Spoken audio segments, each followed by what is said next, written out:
आनंदाची गोष्ट आहे की आज एक्सायो यांनी लॉजिस्टिक्समध्ये 2000 कोटी रुपये या ठिकाणी इन्व्हेस्ट केलेले आहेत आणि एका अत्यंत भव्य लॉजिस्टिक पार्कची निर्मिती या ठिकाणी होते।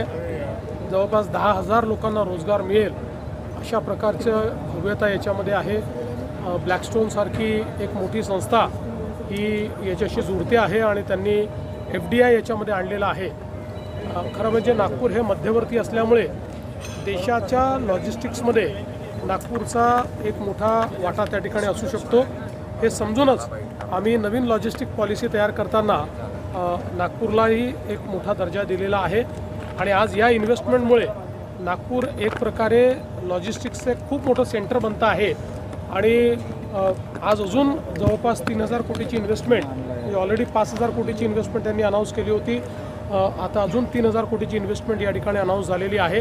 त्यामुळे नागपूर असेल किंवा महाराष्ट्रातला इतरही भाग असेल या ठिकाणी मोठ्या प्रमाणात लॉजिस्टिक्स इकोसिस्टीम ही या माध्यमातून तयार होणार आहे, रोजगार तयार होणार आहे आणि ग्लोबल सप्लाय चेनमध्ये आपल्याला जी सहभागिता हवी आहे त्याच्याकडे आपण पुढे जाणार आहोत। हा प्रोजेक्ट सप्लाय चेनच्या पद्धतीने बोलला होता। वाढवण बंदराबद्दल बोलले होते की समृद्धी एक्सटेन्शन तिकडे देणार आणि इथं नागपूरपासून समृद्धी वाढवणचं जे बंदर आहे हे जगातलं पहिल्या 10 बंदरातलं मोठं बंदर होणार आहे आणि आता समृद्धी हायवेपासनं एक डेडिकेटेड ॲक्सेस कंट्रोल रोड हा वाढवण बंदरापर्यंत आम्ही करतो। त्याचा नकाशा देखील आम्ही मान्य केला आहे। त्याचं काम देखील आता आम्ही लवकरच सुरू करणार आहोत।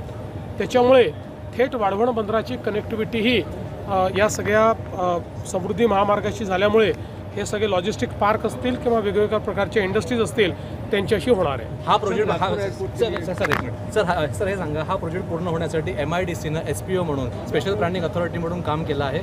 100 एकरपेक्षा जास्त जमिनी जर कोणाकडे असतील समृद्धीच्या आसपास तर त्यांनी पुढे यावं, MIDC SPO म्हणून काम करेल आणि त्या ठिकाणी अशा पद्धतीचे उद्योग उभे राहतील।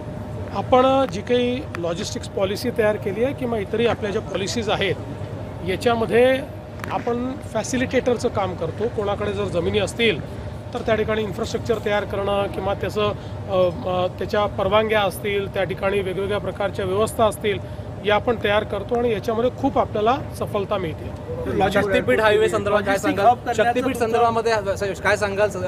ज्या पद्धतीने विरोध होता आता विरोध मावळलेला आहे। मोजणी जी आहे ती अनेक गावांमध्ये पूर्ण झालेली आहे। शक्तीपीठ होण्याकडे आपण शक्तीपीठकडे आपण चाललेलो आहोत।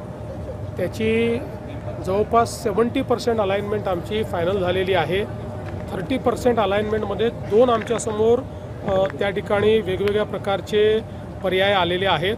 त्यातला जो बेस्ट पर्याय आहे तो आम्ही लवकरच स्वीकारणार आहोत आणि तो अगदी थोडासाच अंतराचा पर्याय आहे। त्याच्यामुळे याच्यामध्ये कुठलंही काम आता अडलेलं नाही। जॉईंट मेजरमेंट पूर्ण होत आहेत। लवकरच पैसे देऊन लँड ॲक्विजिशन सुरू होईल।